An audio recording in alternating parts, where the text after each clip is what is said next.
Next part. 10 minute से ज़्यादा व्यतीत नहीं हुआ था। विमानों की गड़गड़ाहट से आसमान गूंज उठा। राजन बड़बड़ाया, जिसका डर था वही हुआ। अभी तक हम सुरक्षित जगह तलाश भी नहीं कर सके हैं। इकबाल बोला, चट्टानों की ऊँट लेकर हम मुकाबला करेंगे। क्यों विलियम? हमारे पास तोपें नहीं हैं। स्टेन गन से विमान को गिराना असंभव है। ठीक है, फिर मैं घोषणा करता हूँ कि जो विमान को मार गिराएगा मैं उसे एक शानदार बर्फ से भी ज़्यादा ठंडी और पहाड़ों से ऊंची झक सुनाऊंगा। विमान शोर मचाते हुए गुजर गए। उनकी संख्या 7 थी। हमारी संख्या से एक विमान ज़्यादा है। कोई बात नहीं, तुम लोग एक एक विमान गिराना, मैं 2 गिराऊंगा। इकबाल निडर स्वर में बोला। विमान गोता लगाकर जब पलटे तो उनसे गोलियों की बौछार हो रही थी। इकबाल ने अरे बाप रे कहकर छलांग लगा दी, वरना गोलियां उसे छलनी कर देती।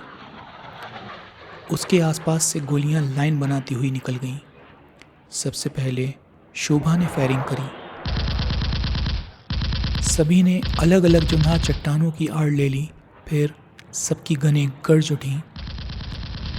विमान गोलियां बरसाते हुए निकल गए। चट्टानों की आड़ के कारण वो लोग गोलियों की बौछार से बच गए। विमान फिर गोता लगाकर पलटे। जासूस मंडली ने इस बार ज़बरदस्त फायरिंग करी। एक विमान धमाके के साथ हवा में ही फट गया, दूसरे में आग लग गई। वो लड़खड़ाता हुआ एक पहाड़ से जा टकराया। दिल दहला देने वाला धमाका हुआ और आग के शोलों के साथ धुएं का गुबार उठा। उनके 2 विमान नष्ट हो गए थे, लेकिन वो वापस नहीं गए। इस बार जब वो लौटे तो उन्होंने बम गिराना शुरू कर दिए। धमाकों से वो क्षेत्र गूंज उठा, लेकिन कोई भी निशाना सही नहीं निकला। राजन चिल्लाया, जगह बदलते रहो, वरना अगली बार उसका निशाना सही भी लग सकता है। विमान जब बम बरसाकर दूर निकल गए तो उन्होंने दौड़ लगाकर जगह बदल ली। वहाँ राक्षस जैसी विशाल चट्टानें बिखरी हुई थीं।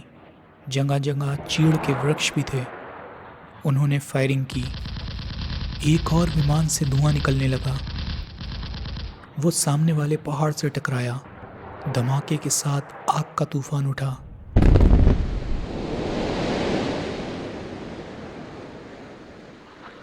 वो लोग आड़ से निकलकर फिर दौड़े। ऐसा लग रहा था जैसे वहाँ भयंकर युद्ध हो रहा हो। चारों तरफ धुआं ही धुआं छा गया था। भागते हुए एक पहाड़ की दरार दिखाई दी। सब उसमें घुसते चले गए।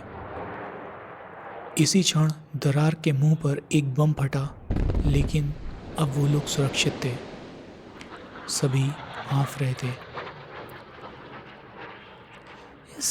इस मुसीबत से तो छुटकारा मिला, शोभा बोली।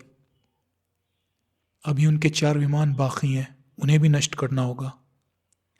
कोई फायदा नहीं, वो लोग वापस जा चुके हैं। राजन बोला, विमानों की गड़गड़ाहट की आवाज़ अब नहीं आ रही है। तब ठीक है।